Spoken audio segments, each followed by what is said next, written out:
निगरान वज़ीर आज़म की तैनाती के लिए सदर ममलिकत ने वज़ीर आज़म और अपोजिशन लीडर को ख़त लिख दिया। सदर ममलिकत ने इमरान खान और शहबाज शरीफ को ख़त लिखा है जिसमें निगरान वज़ीर आज़म के लिए नाम मांगे गए। दोनों तरफ से निगरान वज़ीर आज़म के लिए नाम भेजे जाएंगे जिस पर मुशावरत के बाद निगरान वज़ीर आज़म तैनात किया जाएगा।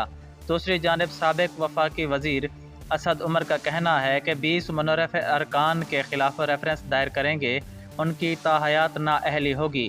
तहरीक इंसाफ के सेक्रेटरी जनरल असद उमर ने इस्लामाबाद में मीडिया से गुफ्तगू करते हुए कहा है कि हमने मुनर्रफ अरकान को नोटिस दिया, उनका जवाब तसल्ली बख्श नहीं था। उन्होंने फ्लोर क्रॉसिंग की है।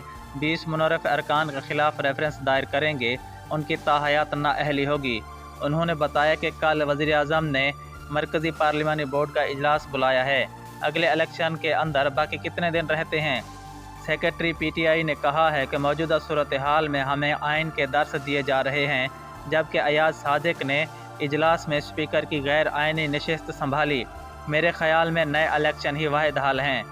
फैसला अब सुप्रीम कोर्ट ही करेगी। उम्मीद है सुप्रीम कोर्ट ऐसा फैसला करेगी जिसमें इंतशार फैलने का ख़तरा ना हो।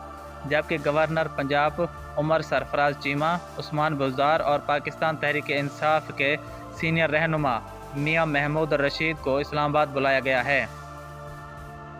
पंजाब असम्बली तोड़े जाने और उस्मान बुज़दार को अहम जिम्मेदारी सौंपे जाने का इम्कान है।